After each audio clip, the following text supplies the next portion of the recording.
What may have been conceived as a stress-relieving holiday party for hardworking WAPA employees has turned into a PR nightmare for the communications department of the Water and Power Authority.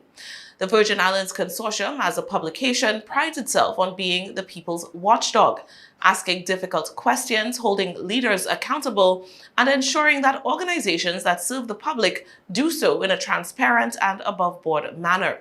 We take our work seriously, our publisher, myself as the editor of our video news broadcast, and all the journalists and reporters that work hard every day to keep our viewership well informed.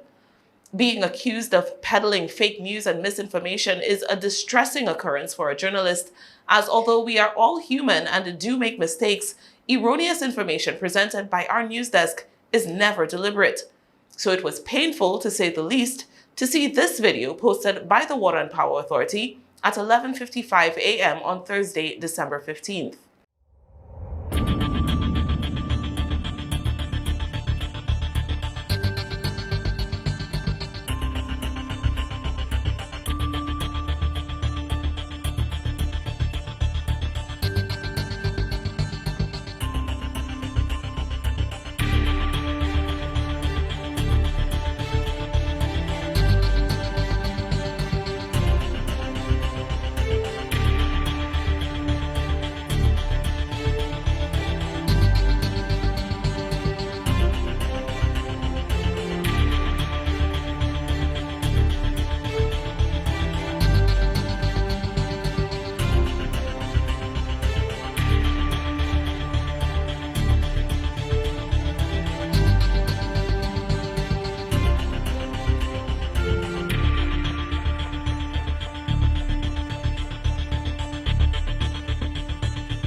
Many people, organizations, and public agencies unhappy with our reporting on one issue or another may resort to making angry, vague statements in the press about fake news.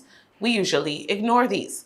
However, WAPA singled out our publication by name, and to protect our reputation for good, honest journalism, we felt it necessary to respond. Here are the facts surrounding our efforts to get clarity on the matter. When we initially reported that WAPA had secured the luxurious Castle on St. Croix for its first holiday party in years for staff, consortium journalists wanted to know how much, if any, of the approximately $4 million the agency receives from central government each month would be used to fund the entertainment activity. WAPA at first declined to disclose how much the party was costing the cash-strapped agency, with Director of Corporate Communications Chanel Peterson telling consortium journalists last week, Tuesday, only that WAPA had received, quote, a hefty discount for the use of the venue. The next evening, Wednesday, December 7th, after significant public commentary, much of it negative, WAPA issued another statement, this time disclosing that the venue was donated by the castle's management. In its December 7th statement, which you can see on the screen here, WAPA also said that, quote, much of the funding was provided through wellness funds contributed to WAPA by Cigna, WAPA's healthcare insurer for employee wellness/welfare events. WAPA's quote, not ours. The total out-of-pocket costs for WAPA, according to their statement, was around $12,000. That statement, as you can see, was issued on company letterhead by the Corporate Communications Department. Yesterday, Wednesday, December 14th, Cigna told our reporters that that is not the case at all. Quote, Cigna wellness funds are strictly intended to cover activities that promote healthy living. WAPA is fully aware of what types of activities are considered a covered/reimbursable benefit. Again, Cigna's words, not ours. The insurance giant was explicit in its statement. Quote, in no way did Cigna offer any funding or donation for this party. We went back to WAPA to ask them to explain the apparent contradiction and got a third statement yesterday evening saying that the money Cigna specifically allocates for wellness activities was in fact not used for party expenses.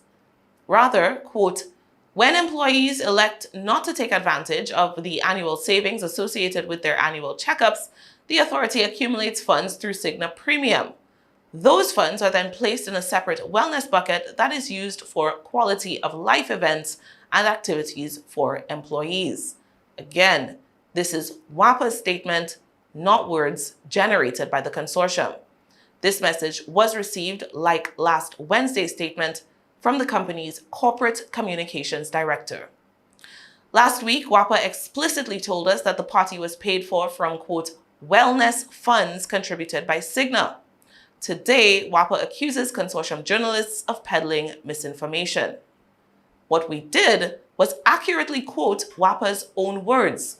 We will not and cannot be held responsible for the failure of the agency's communications team to accurately convey the reality of what is occurring within its own organization.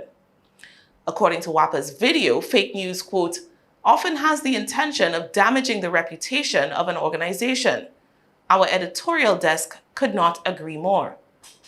Based on the documented information presented in this report, we will leave the viewer to determine which organization is in fact promoting, quote, fake news.